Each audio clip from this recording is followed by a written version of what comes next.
Hello বন্ধুরা, welcome to my Saraswati kitchen. আশা করি তোমরা ভালো আছো আর আমিও ভালো আছি। আজকে বানাবো আমি পোস্ত ছড়ানো সিম। তার জন্য আমি সিমটাকে এইভাবে করে কেটে নিয়েছি। ভেতরে কিন্তু এক একটা বীজ আছে, দানা, সেইভাবে আমি কেটেছি যেন না বেরোয়।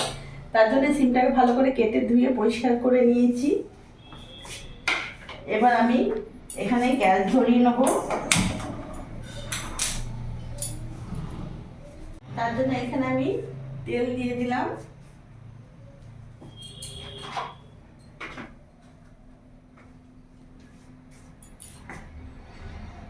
ফোড়নে এখানে আমি আর্ধেকটা শুকনো লঙ্কা দিলাম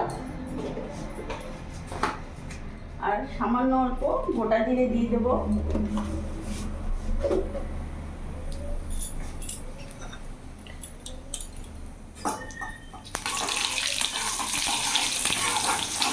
ফোড়নটা ভাজা হয়ে গেছে, এরই মধ্যে এখানে কাঁচা লঙ্কা কুচি দিয়ে দেবো। তার মধ্যে এখানে কেটে রাখা সিমটা পুরোটা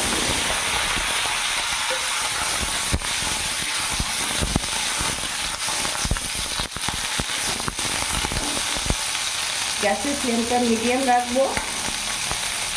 এর মধ্যে আমি হাফ চামচ লবণ দিয়ে দিলাম, সামান্য অল্প হলুদ গুঁড়ো দিয়ে দিলাম আর অল্প জিরে গুঁড়ো দিয়ে দিলাম। ভালো করে নাড়াচাড়া করে নেব।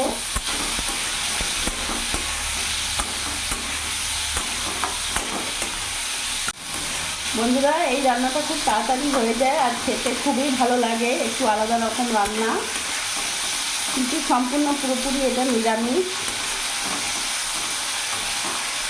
তোমরা যদি চাও তো এর মধ্যে পেঁয়াজ কুচিও অ্যাড করতে পারো তেলের মধ্যে।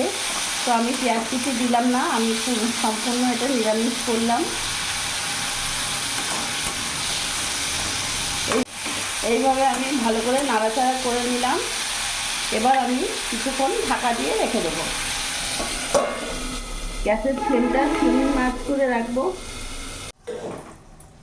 এবার আমি ঢাকাটা খুলে দেখবো।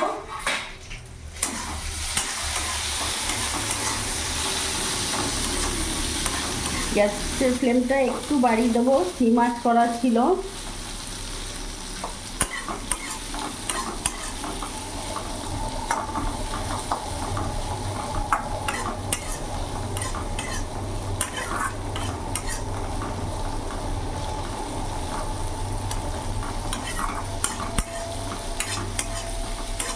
এইভাবে নাড়াচাড়া করে একটু ভাজা ভাজা করে নেব।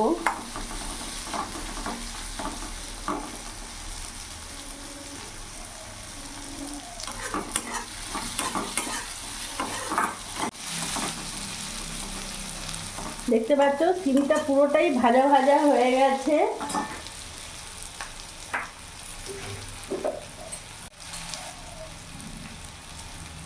এবার এর ওপর থেকে আমি পোস্ত ছড়িয়ে দেবো।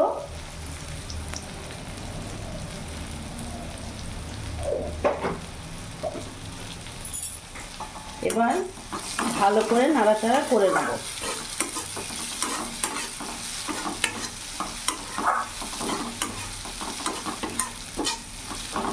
ভালো করে নাড়াচাড়া করে নিয়েছি, একটু ভাজা ভাজাও আমার হয়ে গেছে। তাহলে আমার পোস্ত ছড়ানো সিম একেবারে রেডি। আমি গ্যাসটা অফ করে দেবো।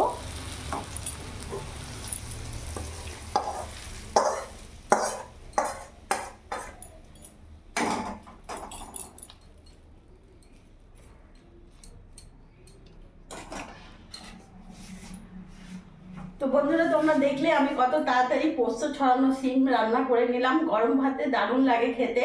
একবার হলেও বাড়িতে করে দেখো, সত্যি খুব ভালো লাগবে। আমার এই ভিডিওটা যদি ভালো লাগে প্লিজ লাইক করো, পাশে থেকো আর তোমরাও ভালো থেকো।